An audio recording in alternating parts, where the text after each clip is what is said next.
ഇന്ന് ഉണ്ടാക്കാൻ പോകുന്നത് മാങ്ങേൻ്റെ അച്ചാറാണ് കേട്ടോ. അപ്പോൾ എല്ലാവരും ഒന്ന് ഉണ്ടാക്കി നോക്കണം. ഇതിനാവശ്യമുള്ള സാധനം എന്താണെന്ന് വെച്ചാൽ കൊത്തിയരിഞ്ഞ മാങ്ങ, ഇഞ്ചി, വെളുത്തുള്ളി, പച്ചമുളക്, പിന്നെ കറിവേപ്പിലയും വേണം കേട്ടോ. പിന്നെ നമ്മളൊരു ചിരച്ചട്ടി അടുപ്പിൽ വെച്ച് ഓയിൽ ഒഴിച്ച് കൊടുത്ത് കടുകിട്ടു. കടുക് മേലേക്ക് പൊട്ടാതിരിക്കാൻ നമ്മൾ എന്ത് ചെയ്യുക, എന്തെങ്കിലും പാത്രം വെച്ച് മൂടി വെക്കുക. എനിക്ക് ഭയങ്കര പേടിൻ്റെ മേലേക്ക് തെറിക്കുന്നത്.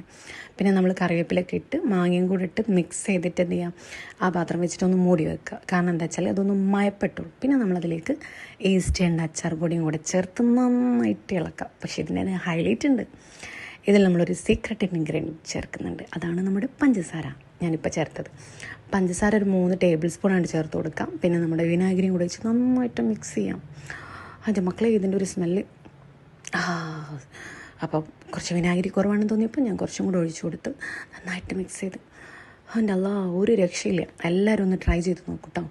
സൂപ്പർ ടേസ്റ്റാണ്. ഞാൻ ഉണ്ടാക്കിക്കൊണ്ട് പറയല്ല, എല്ലാവരും ട്രൈ ചെയ്യും.